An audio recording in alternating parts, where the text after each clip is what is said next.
ማንም ሰው ላያውቅህ ይችላል። ያላወቁ ሰዎች ግን ከእግዚአብሔር አይበልጡ።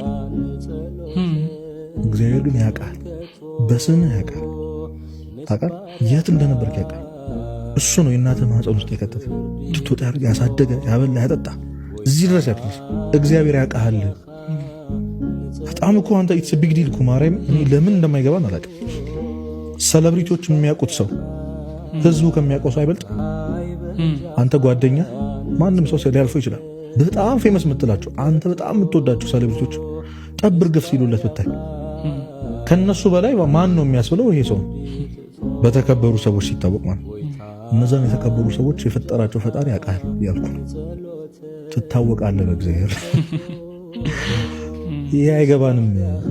በጣም በቃ ክፍል ውስጥ ቁጭ ብለህ ፓሽንህን ማውጣት ስላልቻልክ፣ መክሊትህን ማውጣት ስላልቻልክ ወይ ደግሞ የሆነ ወይ ተጃጅሉ ዛሬ እኮ እያየን ነው ሶሻል ሚዲያ ላይ እኮ አረ ከቁም ነገረኞች ካነበቡ ምን ካሉ ራሳቸው ላይ በጣም ብዙ ከሰሩ እግዚአብሔር ብዙ ታለንትና መክሊት ሰጥቷቸው ማውጣት ያልቻሉ ቁጭ ያሉ ሰዎች እያሉ በጣም በትንሽ በመጃጃል ብዬ መግለጽ ይችላሉ።